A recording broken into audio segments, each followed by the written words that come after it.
con Catalina Aragona, periodista de Mendoza, porque es un caso que uno no cree que siga pasando en este momento, pero por otro lado sentimos que es una buena noticia. Pequeñas cositas. Porque una empleada de unas... Sí, pequeñas cositas que hacen, ¿viste? Una empleada de una estación de servicio tiene que ser indemnizada por entre tantas otras cosas, lo obligaban a usar calzas de un talle mucho más chico y era la única empleada, porque eran todos varones, que era sometida a esto. Catalina, contanos cuál es la situación. Digo, me parece un caso ejemplar, lamentamos que siga pasando. Y por otro lado es admirable cómo esta mujer pudo plantarse y pudo hacer valer sus derechos, porque realmente estamos hablando de un abuso. Hola Majo, hola chicas, ¿cómo andan? Bueno, un poco Hola, lo que Cata. planteabas. Y tiene todo el sentido el hecho de que fue mucho tiempo que ella tuvo que someterse a esta situación y después de que pasaron varios años, esto arrancó en el 2012. Allá por el 2014 ella empezó a trabajar desde lo judicial, enviando algunos telegramas y además de alguna manera impugnando los apercibimientos que ella recibía por no estar usando la calza. Y ahí les voy a contar un poco la historia, pero es interesante lo que planteas, que más allá del tiempo que ella tuvo que soportar esta situación, ella siguió avanzando porque ella en su momento recibió una indemnización por un despido injustificado, no se quedó con esa respuesta y siguió hasta una instancia más y fue la Corte Suprema de Justicia, que en definitiva fue quien le dio la razón porque fue un despido discriminatorio más allá del daño moral que ella había sufrido por haber sido cosificada durante muchísimo tiempo. Entonces eso también es bastante valiente por parte de ella y es un mérito personal que en definitiva demuestra un poco la lucha de las mujeres. Tal cual, viste que deja en evidencia, porque ahora nos parece casi una obviedad, pero esto pasó hace casi 10 años atrás. Había que sostenerlo, ahora parece como más sencillo dentro de la complejidad, ¿no? Por eso me parece admirable suena un poco más normal ahora. Este convencimiento de ella de buscar justicia, de que las cosas sean justas. Sí, y quizás allá por el 2012 el planteo que ella tenía podía sonar como algo ridículo o algo molesto, porque además era la única empleada mujer en esa estación de servicio. Es en Guaymallén, en uno de los departamentos, el más poblado que tenemos acá en Mendoza, de hecho, y a donde además transitaban un montonazo de personas, sobre todo varones, hombres. Entonces ella era el blanco no solamente de las miradas, sino también de los mal llamados piropos, ¿no? Tenía que también soportar lo que le decía cualquier varón que por allí pasaba. En el marco del vestuario que ella tenía, ella usaba una remera, una calza y una gorra. Y más allá del talle, lo que es llamativo es que era la única mujer y la única que tenía que usar ese vestuario, ¿no? Porque los varones, los hombres usaban un pantalón, el típico de estación de servicio. Entonces llegó un momento en que ella decidió, o en realidad le pidió a sus superiores que le cambiaran el uniforme. En un momento, de hecho, cuando le cambian el uniforme al resto de sus compañeros, ella solicita que se lo cambien y le decían, bueno, ya vamos a ver, ya lo veremos. En definitiva, tenía que ver un poco con la cosificación de la persona o de lograr que a través de ese vestuario tengan más clientes, o ella además tenía que ser un trabajo de puntos y premios. Entonces, bueno, en principio también podía ir por ahí el pedido por parte de los jefes, hasta que ella, en un momento cuando le cambian el vestuario a sus compañeros, logra obtener un pantalón de uno de sus compañeros que ya no usaba, el viejo que tenía, para empezar a usarlo. Y ahí empezó todo un camino de quejas por parte de sus superiores, de pedirle que vuelva a ponerse la calza. Después, además, le cambiaron el uniforme, pero le dieron otra calza. O sea que parecía casi una burla hacia ella, en definitiva, este uniforme que tenía que usar y que además sus jefes estaban empecinados en que lo tenía que usar.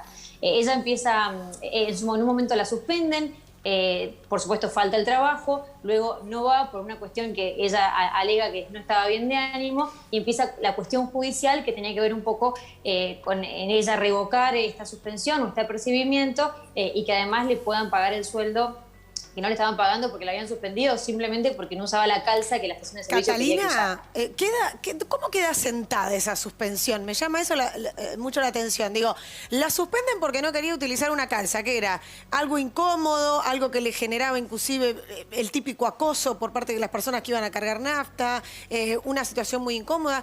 ¿Cómo fue verbal? ¿Le dijeron no vengas más hasta que no te pongas la calza?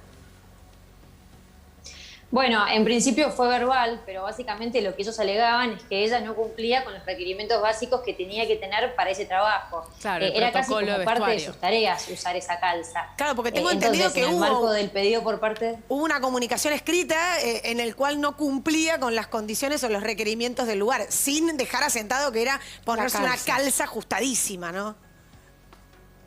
Sí, y de hecho ella cuando tiene que de alguna manera impugnar el apercibimiento, lo que ella dice es que la calza no solamente que era discriminatoria, porque además era la única que la usaba, sino que no era funcional, porque ella no tenía ni siquiera dónde podía guardar la plata y también guardar la custodia de esa plata. Digo, No, es ella que la tuvo función echar era que la mano a una mirara. herramienta. La función era exhibirla, o sea, no era un vestimenta parte de la estación de servicio, claramente. Claro. Cata, Catalina, te quiero... Sí, perdón. más Sí, allá pero de lo- más parecía allá que de- el simple acoso no era suficiente. Ella tuvo que explicar que no podía usarla porque no era funcional para su tarea, para su trabajo. Más allá de los 150.000 pesos que por suerte va a recibir la víctima, te quería preguntar si hay algún tipo de decisión judicial, una probation o algo Una a las sanción. autoridades de este lugar que sean reeducativas, que sean visibilizadoras en relación a la actitud que deberían haber tenido, que no es la que tuvieron.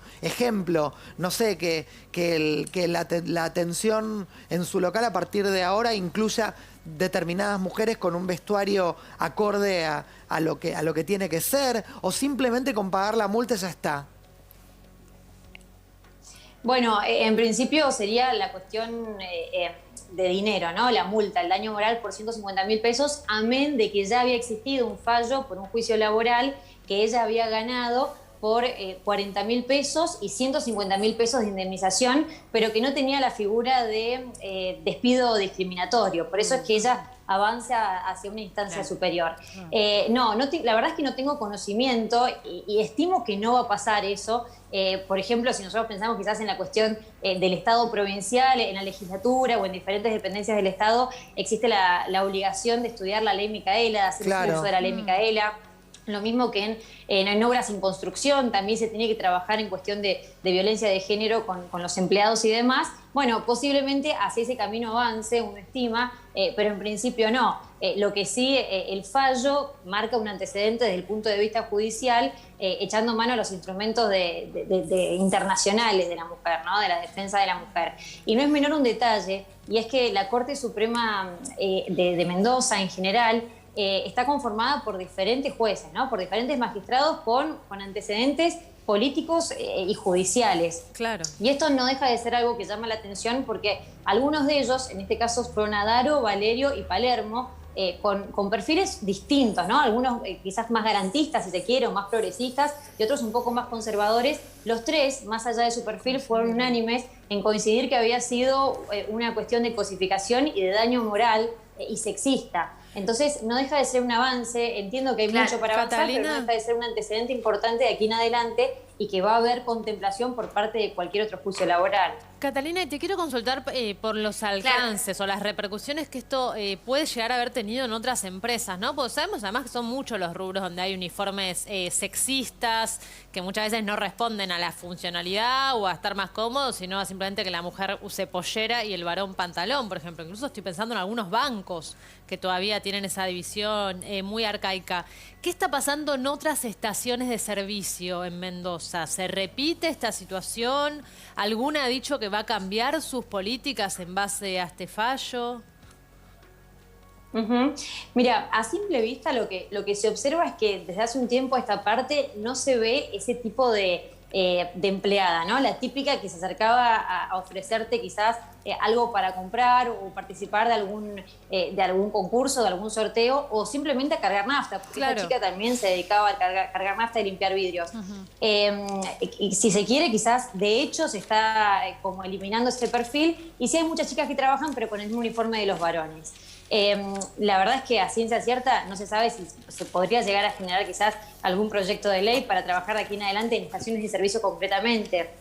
pero sí se sabe que en definitiva existen las herramientas y los instrumentos judiciales para poder avanzar en ese caso, ¿no? Y si eso, si la mujer se puede rechazar usar ese uniforme, y eso no va a significar que la echen, ¿no? O en definitiva, si la echan, puede recurrir en definitiva a la justicia. Es una buena noticia y ojalá otros cuantos, como decía recién Paloma, aprendan, que no nos tienen que andar haciendo poner calzas ni nada que nos incomode. Muchísimas gracias, Catalina. Hasta luego, chicos. Gracias a ustedes.